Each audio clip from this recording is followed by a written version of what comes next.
GST is a tax on supply of goods and services or both, as I told you on that day. हम लोग supply कब बोलेंगे? जब consideration होगा, and वो जो कंसिडरेशन है वो used in the course for the furtherness of business. business. business. Yes, अगर वो मेरा सप्लाई है and मतलब मेरे को अगर बोलना है, मतलब मैंने अगर किसी से कुछ सर्विस लिया या गुड्स लिया, उसके बदले मैंने अगर उसको पैसे दिए होंगे और वो फर्दरनेस ऑफ बिजनेस होगा तो उसको सप्लाई बोलेंगे। अगर वो पर्सनल यूज के लिए है तो वो मैं सब खा लेती हूँ। से वो no supply no GST. Okay,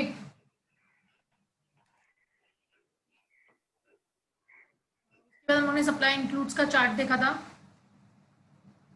उसके बाद सप्लाई के अंदर पहले हम लोग देख रहे हैं विद कंसिडरेशन, विदाउट कंसिडरेशन।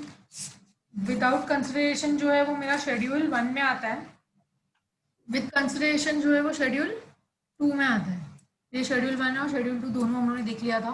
उसके बाद हमने ऑल फॉर्म्स ऑफ सप्लाई देखा, गुड्स एंड सर्विसेज सेक्शंस देखे।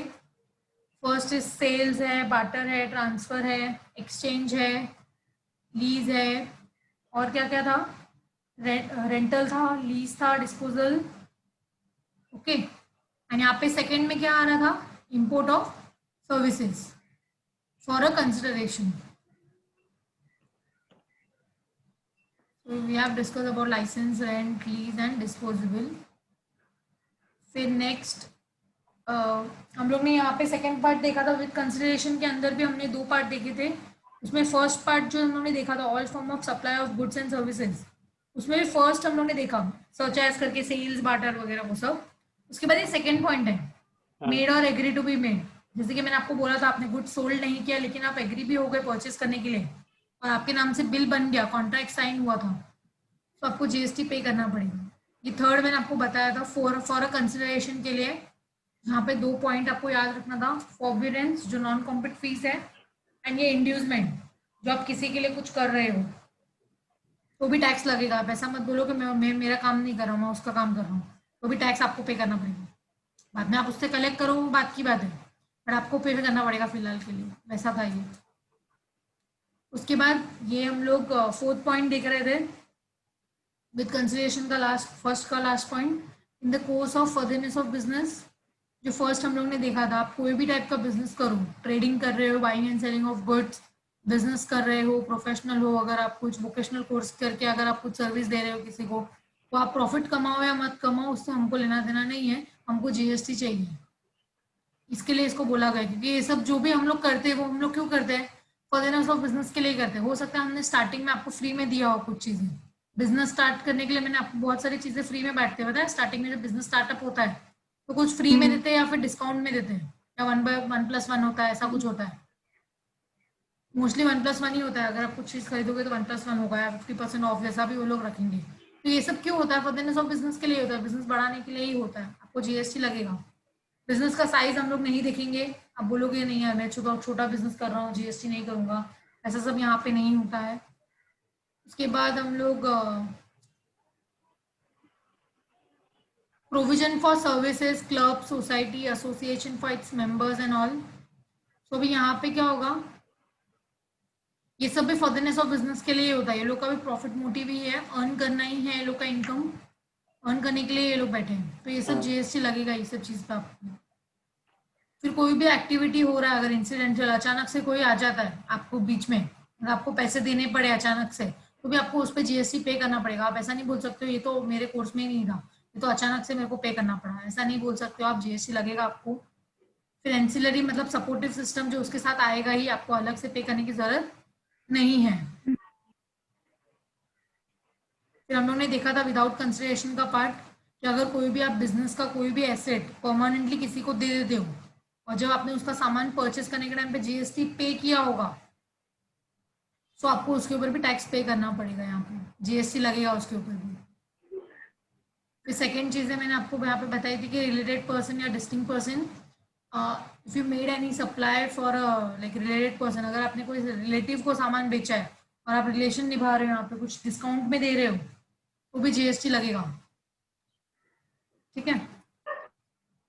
As I told you, like अगर गिफ्ट जो अगर एम्प्लॉयर एम्प्लॉय को देता है 50,000 के ऊपर है, तो उसको सप्लाई ट्रीट करके हम लोग को उसके ऊपर जीएसटी पे करना पड़ेगा। फिर यहाँ पे हमने देखा था कि अगर प्रिंसिपल एजेंट मतलब कोई किसी के बिहाफ पे गुड्स लेके जाता है, कोई किसी के बिहाफ पे गुड्स सोल्ड कर रहा है, तो भी आपको जीएसटी लगेगा। आप ऐसा नहीं बोल सकते हो हम्म, कि जीएसटी मैं नहीं पे करूंगा, ये मेरा बिजनेस नहीं किसी और का बिजनेस है, मैं किसी और के बिहाफ पे यहाँ पे बैठा हूँ। ऐसा नहीं होता है, लाइक ऐसा देना पड़ेगा। फिर इंपोर्ट ऑफ सर्विस और रिलेटेड पर्सन, अगर आप देखोगे तो इंपोर्ट ऑफ सर्विस, जैसे कि मैंने आपको यहाँ पे एग्जांपल दिया था वो फ्रेंड का दुबई में, जो मैं सलून ओपन करने वाली हूँ, यहाँ पे बिजनेस करने वाली हूँ, और मैंने उससे लिया था सर्विसेज। ठीक है।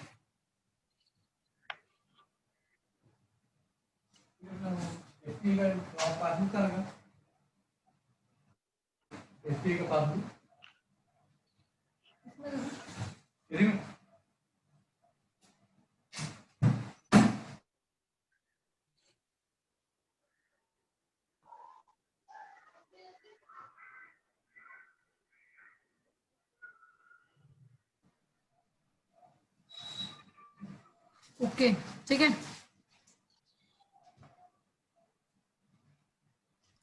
फिर हम लोग ने सप्लाई एक्सक्लूड का चार्ट देखा था, नेगेटिव लिस्ट के अंदर आते हैं।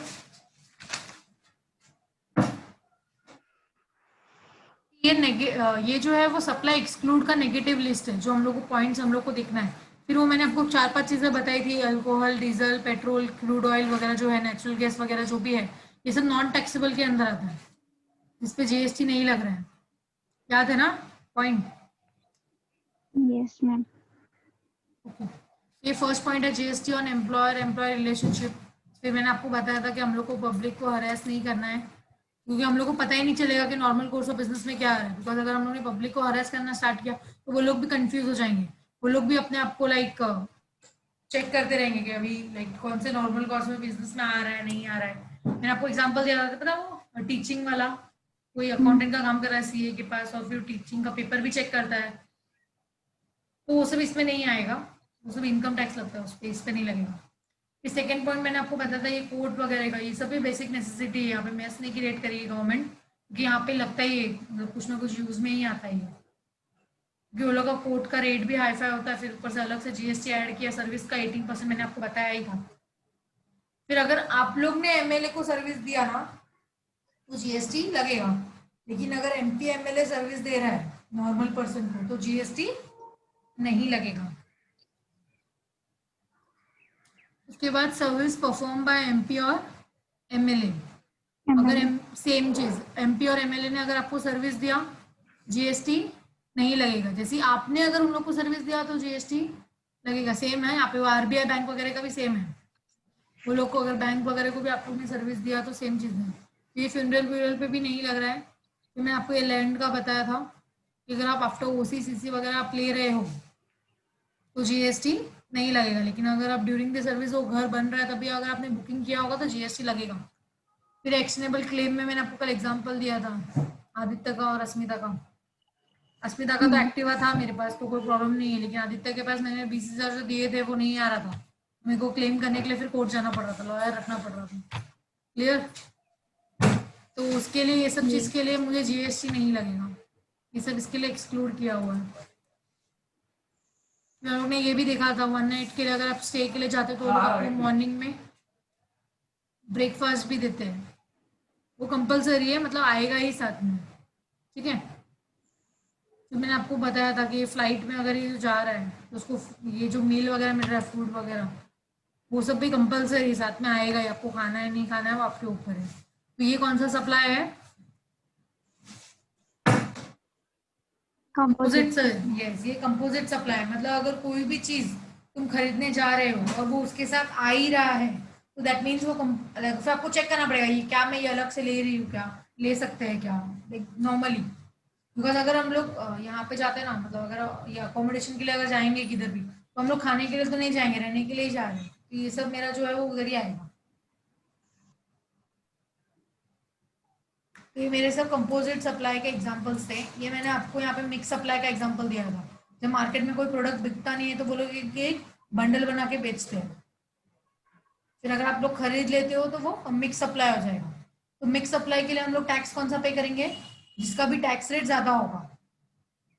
भले आप कोई भी प्रोडक्ट खरीदने के लिए जाओ, बट उसके साथ अगर आपने लिया तो उसका जिसके ऊपर भी प्रिंसिपल रेट हायर होगा, आपका मेन प्रोडक्ट पे जिसका भी रेट ज्यादा होगा, हम उसके ऊपर टैक्स लेंगे। तो मैंने आपको ये बताया था कंपोजिट एंड मिक्स सप्लाई। जैसे कंपोजिट वो पूरा वही डिटेल बताया कि जो कंपोजिट है वो नेचुरली बंडल होता है, मतलब आपको साथ में आएगा ही, लेना ही पड़ेगा। वो 1+1 वाला जैसे सीन बताया था मैंने आपको। इसके ऊपर टैक्स जो लगता है वो प्रिंसिपल सप्लाई पे लगता है। अगर आप मिक्स सप्लाई की बात करोगे तो वहां पे क्या होता है, combination of more than one goods and services, वो तो होता ही है।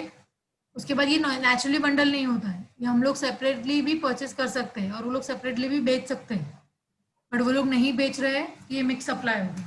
ठीक है, ये हम लोग ने कल देखा था, ये एग्जाम्पल दिए थे मैंने आपको। तो फर्स्ट वाला is composite supply and second वाला इज मिक्स सप्लाई।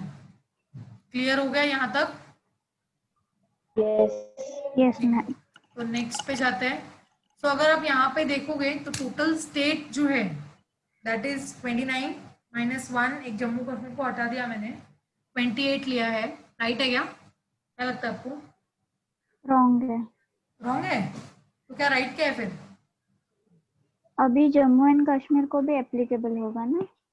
हाँ, जीएसटी एप्लीकेबल होगा। मैं आपको GST? फिलहाल जीएसटी की हाँ। बात नहीं कर रही, मैं जीएसटी की बात नहीं कर रही, मैं स्टेट की बात कर रही हूँ। मुझे थोड़ा सा बेसिक नॉलेज दे दो आप लोग, मुझे नहीं है।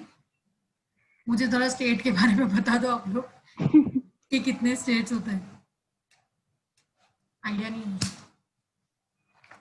आप लोग को है? 29 ना मैम। 29 स्टेट्स है। 27 स्टेट्स थे, फिर तेलंगाना ऐड हुआ। ओके, तेलंगाना ओके ठीक है, देखते हैं। फिर मेरे हिसाब से टोटल 29 स्टेट्स है फिलहाल, उसमें से हम लोग ने जम्मू एंड हाँ। कश्मीर को अलग कर दिया अभी, तो टोटल इट्स 28।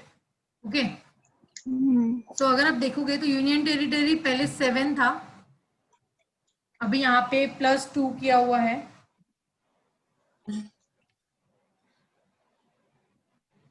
पता है आप लोगों को यूनियन टेरिटरीज पता है हाँ, कौन से?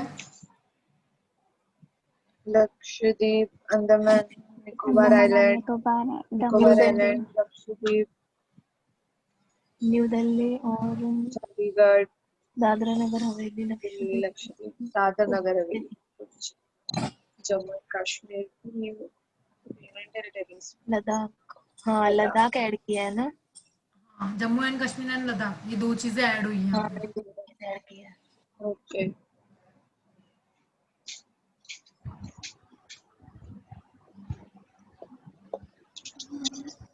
मैम इसमें से -1 क्या किया है? वही मैं सोच रही हूँ वन सेकेंड, मैं वही सोच रही थी, मैंने क्या क्यों ऐसा लिखा होगा। 7 यूनिटरीज पहले थे, 2। ओके हाँ, अभी टोटल वैसे अगर आप देखोगे ना तो 7 जो पहले थे, ये जो मैंने ग्रीन में लिखा है जम्मू एंड कश्मीर और लद्दाख, वो मैंने अभी ऐड किया उसमें। ठीक है, मतलब अभी अभी आए वो लोग, यहाँ पे 2 मैंने ऐड कर दिए। तो अभी इसमें जो -1 किया हुआ है ना, ये दिल्ली को किया हुआ है, बिकॉज इसका लेजिस्लेटिव अलग है, इसका एक्चुअली इसका भी अलग है, पौंडीचेरी का लोग का लेजिस्लेटिव पूरा अलग ही है। मतलब ये लोग को हैंडल करने के लिए ये लोग का ओन बनाया हुआ है, ये इधर सेंट्रल ने। मैंने यहाँ पे लक्षद्वीप ऐड किया है क्या? हाँ, लक्षद्वीप ऐड किया है ना। एक कम लिखा है मैंने, लगता है वही वन माने सारा, क्या नहीं लिखा होगा। अंडमान निकोबार, चंडीगढ़, दादरा नगर हवेली हो गया, दीव दमन हो गया। Okay, Dadra Nagar Haveli and Diu and दमन मैंने दोनों साथ में लिखा है यहाँ पे, क्योंकि शायद फिट नहीं हो रहा होगा, ऐसा कुछ होगा, अभी मुझे याद नहीं है। बट नॉर्मली वो टोटल आ गया उसमें। तो ये -1 वाला जो है वो दिल्ली का लेजिस्लेटिव अलग है यहाँ पे, क्योंकि दिल्ली का खुद का सेंट्रल साइड पे है एक, वो लोग अपना लेजिस्लेटिव खुद ही हैंडल करते हैं, कुछ होएगा तो सेंट्रल में। तो यहाँ पे टोटल ये है। तो वैसे अगर देखोगे तो टोटल जो होगा हम लोग का 35 हुआ शायद से, 36। आप लोग काउंट करो, ये तो जस्ट ऐसे बेसिक था, तो आपको स्टेट पता होना चाहिए कि कौन सा क्या है, यूनियन टेरिटरीज में क्या आ रहा है। क्योंकि अगर जहाँ पे अगर आपने परचेज एंड सेल्स किया, अगर सेम स्टेट में किया तो CGST और SGST लगता है, ठीक है, इंट्रा स्टेट का रहेगा तो। लेकिन अगर यूनियन टेरिटरी में सेम स्टेट है तो CGST प्लस UTGST लगेगा, that is union territory state. Clear? Yes, ma'am. आप ये देख सकते हो, ये जो विथ इफेक्ट फ्रॉम ये जो मैंने -1 किया है यहाँ पे 26 जैन 2020 से है ये।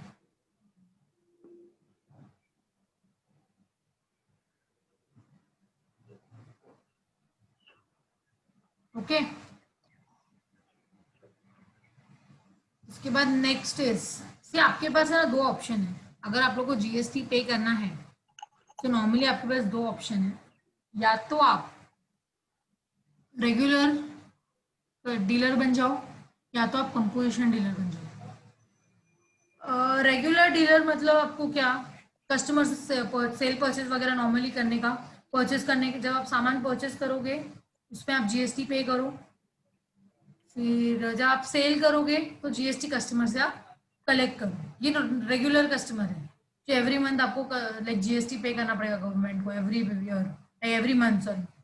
कंपोजिशन स्कीम में क्या होता है, ये जो स्कीम है एक्चुअली ये स्मॉल लोगों के लिए है। इसका डिस्कस करते हैं अभी हम लोग। स्मॉल लोगों के लिए मतलब जिसमें क्या होता है, इसमें आपको एवरी मंथ आपको पे करने की जरूरत नहीं है, या आप क्वार्टरली पे कर सकते हो कंपोजिशन स्कीम को। यहाँ पे क्या होता है, जब आप सामान परचेस करोगे ना तो आपको जीएसटी लगेगा, पे करना पड़ेगा। जैसे कि फॉर एग्जांपल से अगर आप गुड्स खरीदने जा रहे हो 100 रुपीज़ का, तो वो आपसे 10 रुपीज़ जीएसटी ऐड करके आपको वो चीज़ 110 में देगा। लेकिन अगर आपको वही चीज़ अगर आप बेचने को जाओगे 110 का चीज़ 20 रुपये अगर आपको प्रॉफिट कमाना है उसके ऊपर तो 130 कर लो।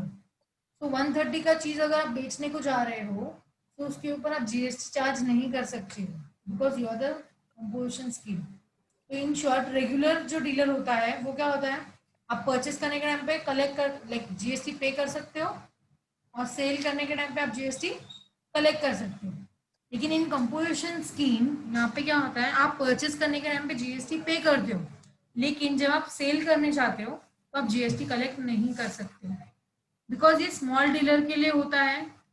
यहाँ पे जिसके पास ज्यादा ट्रांजेक्शन नहीं है, स्मॉल मैन्युफैक्चरिंग डीलर वगैरह है, जो स्मॉल सर्विस प्रोवाइडर है या फिर ऐसा कुछ बोल सकते हो आप, तो वो लोग के ऊपर है क्योंकि वो लोग को ज्यादा बर्डन नहीं देना है, हम लोग को ज्यादा कॉम्प्लायंस क्रिएट नहीं होगा यहाँ पे, लोग के पास काम ही कम है। तो आप जीएसटी का भी लाइक कम ही काम करो, आप लोग का ही काम कम है। रेगुलर वाले का क्या होता है, आपका सेल्स परचेज ज्यादा होता है, ट्रेडिंग आपका ज्यादा होता है, तो इसमें क्या होता है आपको जीएसटी पे करना होता है, कलेक्ट करना होता है। जीएसटी पे करो कलेक्ट करो लाइक वही होता है। सी आफ्टर 10 मिनट्स आप फिर से रिज्वाइन करो। ओके, सो ये कंपोजिशन स्कीम में क्या होता है, आपके पास maintenance of books of accounts जो होता है वो लेस हो जाता है, रिटर्न फाइल जो आपको करने होते हैं वो लेस हो जाते हैं बिकॉज रेगुलर में मैंने क्या बोला आपको एवरी मंथ रिकॉर्ड ये रिटर्न फाइल करना पड़ेगा जीएसटी का। कंपोजिशन स्कीम में ऐसा नहीं होता, क्वार्टरली आप किए तो चल जाएगा। देखते हैं हम लोग। तो नेक्स्ट इज कंपोजिशन स्कीम जो हम लोग को देखना है। रेगुलर मैंने रहता है जीएसटी फाइल। क्या बोल रहे हो? मैम वो रेगुलर में मतलब एवरी मंथ क्यों करना रहता है जीएसटी फाइल? सी उसको क्योंकि है भी ना, हम कर सकते हैं। नहीं यहाँ पे ऑप्शन ही नहीं है रेगुलर वालों के लिए। गवर्नमेंट ने क्या बोला है, आप लोग रेगुलर इनकम अर्न कर रहे हो ना, आपको एवरी मंथ आप जितना भी अर्न करते हो उतना हम आपको हमको पे करते जाओ। जैसे आपने डायरेक्ट टैक्स में पढ़ा होगा, जैसे कि वो वहाँ पे इनकम टैक्स जो होता है वो हम लोग नॉर्मली पहले क्या करते थे, एक साथ पे करते थे ईयर में।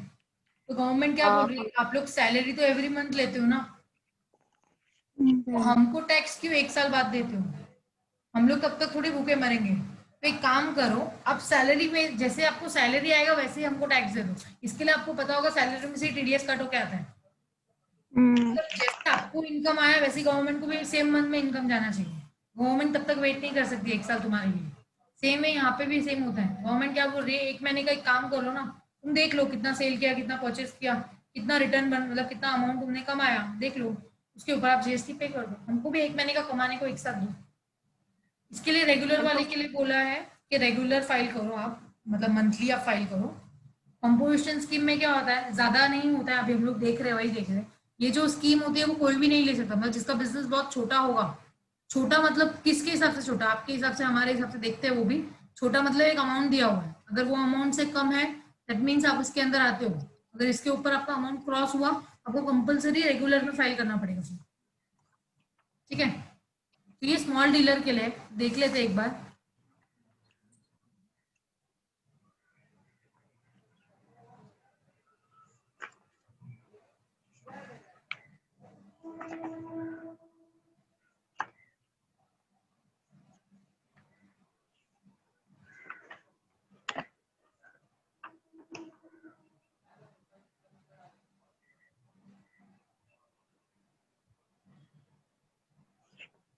सब लोग कनेक्टेड है ना?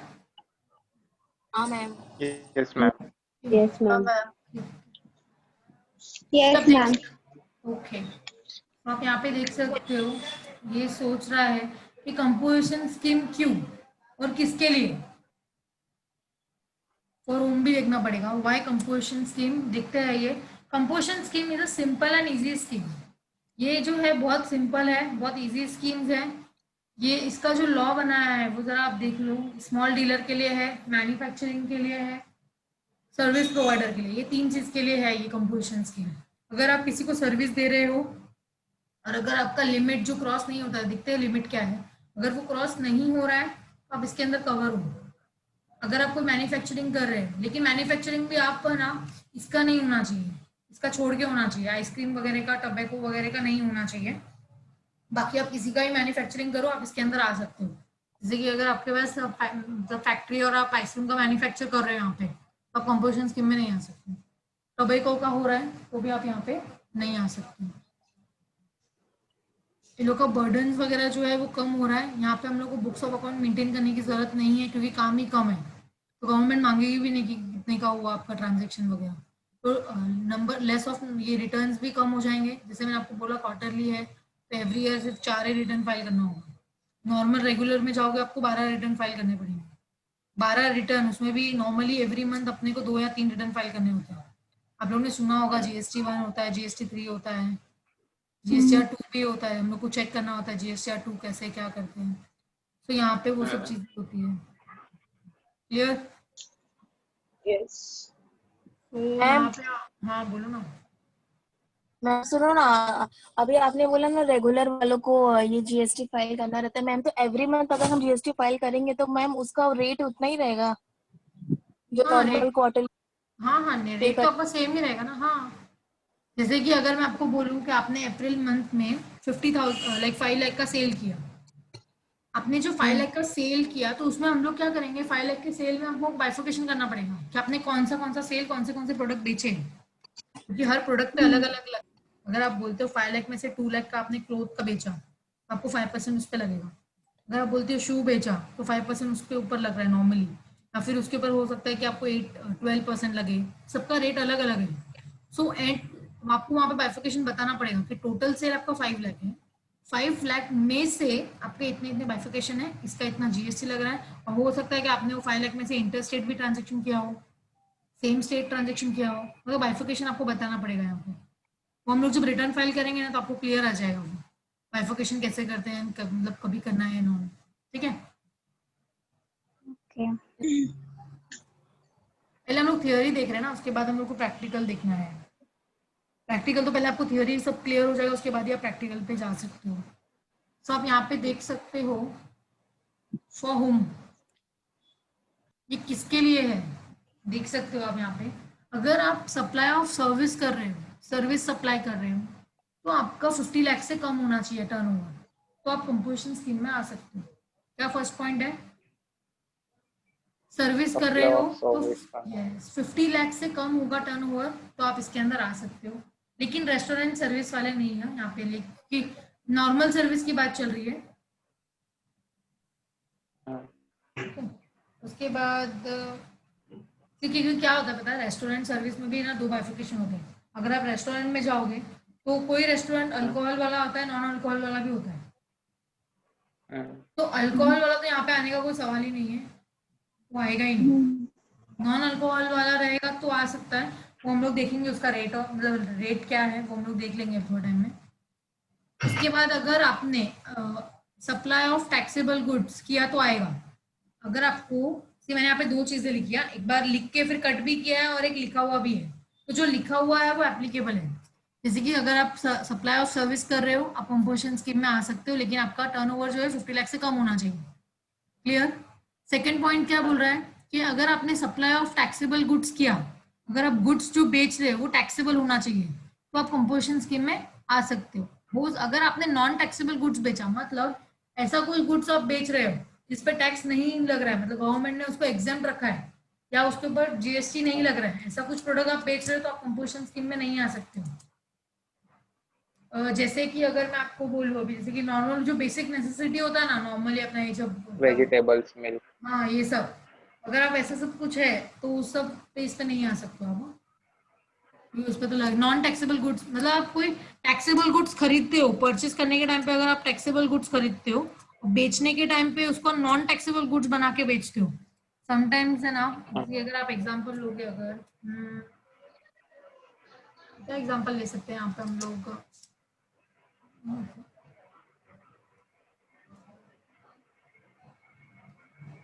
ठीक है, जैसे एक एग्जांपल के लिए आप समझो कि अगर मेरा फैक्ट्री है शू का, ठीक है, हम लोग यहाँ पे शूज वगैरह बनाते हैं, उसमें अभी क्या होता है, मैं जब सामान खरीद रही हूँ ना शू बनाने के लिए, मुझे सामान लग रहा है, तो वो सब मैं जब खरीद रही हूँ ना मटेरियल वगैरह पे, तो मुझे टैक्स पे करना पड़ता है। और फॉर एग्जांपल से ऐसा समझो अभी फिलहाल के लिए कि वो शू पे गवर्नमेंट टैक्स नहीं मांग रही, जैसे अज्यूम करना, क्योंकि मेरे को सोचना पड़ेगा वो प्रोडक्ट कौन सा है जिसपे टैक्स नहीं लग रहा है। तो फिलहाल से अज्यूम करो कि आपको शू पे, जब शू एकदम रेडी होता है ना, तो गवर्नमेंट टैक्स नहीं ले रही है उस पर, लेकिन वो शू बनाने के लिए जो आप प्रोडक्ट खरीद रहे हो उसके ऊपर आपने जीएसटी लिया रहेगा। मतलब अगर आपने कोई टैक्सेबल गुड्स खरीद के नॉन टैक्सेबल गुड्स बनाया, आप कंपोजिशन स्कीम में नहीं आ सकते। टैक्सेबल गुड्स खरीद के टैक्सेबल गुड्स ही बेचने का, जैसे कि शू मेरा टैक्सेबल है, 5% लग रहा है मुझे शू पे, तो मैं यहाँ पे कंपोजिशन स्कीम में आ सकती हूँ। लेकिन याद रखना, जैसे आप सर्विस वगैरह पे हो तो लेस देन 50 लाख होना चाहिए। नॉर्मली गुड्स वगैरह का है तो यहाँ पे आपको नीचे बताया हुआ है कि 1.5 करोड़ से कम होना चाहिए, ठीक है। और अगर आप इंट्रा स्टेट ट्रांजेक्शन कर रहे हो, मतलब with in the state transaction कर रहे हो, तो कंपोजिशन स्कीम में आप आ सकते हो। जैसे कि मैं मुंबई में हूँ और मैंने गुजरात में सामान बेचा, मैं चाह के भी कंपोजिशन स्कीम नहीं ले सकती हूँ, because interstate transaction are not allowed in composition scheme. Clear that? अगर आपको कंपोजिशन स्कीम में आना है तो आपको इंट्रा स्टेट ही ट्रांजेक्शन करना पड़ेगा। उसके बाद supply of goods through e commerce, जो इको लिखा है मैंने वहां पे, दैट इज ई कॉमर्स। अब ऑनलाइन ट्रांजेक्शन जो करते हो, मतलब समटाइम्स क्या